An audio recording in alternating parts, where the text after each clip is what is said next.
এই রুটি লয়ে গেলাম। আঙ্কেল টাকা দিবেন না? তোর এত বড় সাহস, তুই আমার কাছে টাকা চাস? আঙ্কেল টাকা না চায় কি করবো? আপনি তো জানেন 6 মাস আগে আমার বাবা মারা গেছে। আমার মা ছাড়া আমার এই পৃথিবীতে কেউ নাই। আর এই দোকানটা দেখতেছেন, এটাই আমাদের একমাত্র সম্বল। এই দোকানটা দিয়েই আমরা চলি।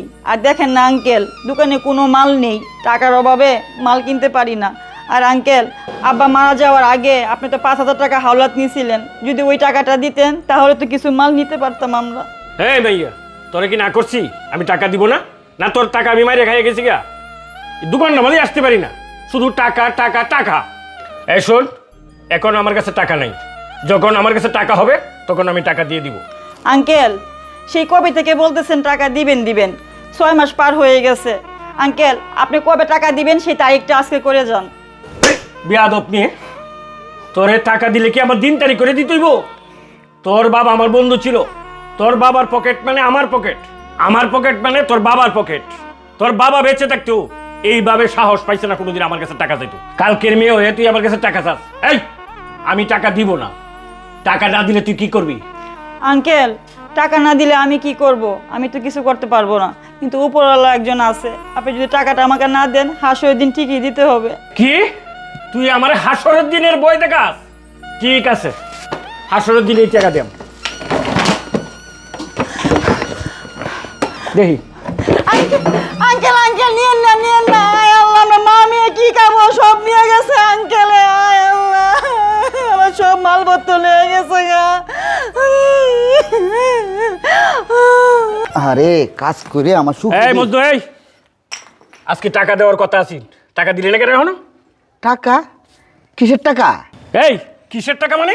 গত সপ্তাহে যে তুই আমার কাছ থেকে 5,000 টাকা ধার আনছস, এই টাকাটা কি তুই ভুলে গেছস? আরে ভাই টাকা ধার আনছি, বুঝলে গেছি, এসব আপনি কি বলতেছেন? আমি তো কিছুই বুঝতেছি না। এই মজদু, তুই আমার মাথাটা গরম করিস না কিন্তু। গত সপ্তাহে তুই আমার কাছ থেকে 5,000 টাকা ধার আনছস, এক সপ্তাহের কথা কইয়া। এক সপ্তাহ আরো 2 দিন আগে পার হয়ে গেছে। আজকে আমার টাকা দে, আমি বাজারে যাই। ভাই আপনি আমার বয়সে বড়, আপনাকে কি বলবো, আপনি আমার সাথে খারাপ ব্যবহার করতেছেন, সমস্যা নাই, কিন্তু আপনি মনে হয় কোথাও একটা ভুল করতেছেন। আপনি অন্য কাউকে মনে হয় টাকাটা দিচ্ছেন, আর এই টাকার বাড্ডা এখন আমার উপরে দিয়ে দিতেছেন। আপনি একটু খেয়াল করে দেখেন তো ভাই, আমাকে মনে হয় আপনি টাকা দেন নাই। এই মজদু, তারপর আমার দাঁত দেখতে বেঙ্গেল বাপ, তুই কিতা কইতেছস? আমি ভুল করতেছি না? আমার কি তো ফালতু মনে হয়? অন্য কারো দাঁত দিয়া তোর বল আইসে টাকা চাইতাম? এই আমি কি ফকিরনি? আমার কি তোর ফকিরনি মনে হয়? আমি লক্ষ লক্ষ টাকার মালিক। ভাই আপনি যে লক্ষ লক্ষ টাকার মালিক এটা তো আমি জানি, তবে আপনার একটু বয়স হয়েছে তো, আপনার মনে হয় একটু স্মরণ শক্তি মানে লোপ পাইছে। আপনি একটু খেয়াল করে দেখেন ভাই, আমার মনে হয় টাকাটা দেন নাই। এই আরামজাদা, তুই আমার কি মনে করস? আমার খেয়াল থাকে না? না এই আমার তুই কি মনে করছস আমি বুড়ো হয়ে গেছি? হ্যাঁ, আমার তোর বুড়ো মনে হয়? 50 বছর আগে আমি কি করছি এটা আমার মনে আছে। ও আচ্ছা ভাই, আপনার স্মরণ শক্তি অনেক ভালো। 50 বছর আগে কি হয়েছে এটাও আপনার স্মরণ আছে? তাহলে আপনার বন্ধু রিয়াজউদ্দিন ভাইকে কেমনে ভুলে গেছেন আপনি? মাত্র 6 মাস আগে মারা গেছে, আপনি এই লোকটারে ভুলে গেলেন। আপনারা তো একসাথে চলাফেরা করতেন, একসাথে খাইতেন বইতেন, সব কিছু একসাথেই করতেন, কিন্তু ওনাকে আপনি ভুলে গেলেন। আর উনি বাইচে থাকতে আপনার কাছে 5,000 টাকাও পাইতো, সেই কথাটাও আপনি ভুলে গেছেন। শুধু ভুলেই যান নাই, আপনি গতকালকে কি করছেন? রিয়াজউদ্দিন ভাইয়ের মেয়েটা আপনার কাছে সেই পাওনা 5,000 টাকা চাইছিল, আপনি তো টাকা দেনই নাই।